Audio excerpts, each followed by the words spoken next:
Hi, it's Jake with the Business Success Academy, and I would like to share you a marketing tip that has been one of the focal points of my success in my firm. And I got this tip from listening to this great series called Success.com, the magazine that has a CD that has flowed with it for years and now is a podcast that shares with people ideas and insights from the people who are a part of their magazine. This particular tip is called the 5 stages of influence. And when you are a professional in a particular industry, there are stages at which you may go through in your development of your career. The first and lowest stage for an individual is generally a technician or a generalist in the field. Like for me as a CPA, it might just be that I can do some basic services. I'm a generalist, I can work with anyone, I can do basic accounting and taxes, right? The next level is that I am a skilled, licensed professional, right? So that means that like I have a license as a CPA and I am skilled in the resources that I provide. Now, of course, you want to look at this in terms of what can you do to define yourself as a skilled, licensed professional, right?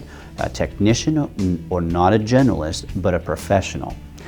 The third level where you're going to begin to really gain powerful influence is when you can identify yourself as an expert, as a rule maker in your industry, as someone who can be counted on for the expert advice that you have, right?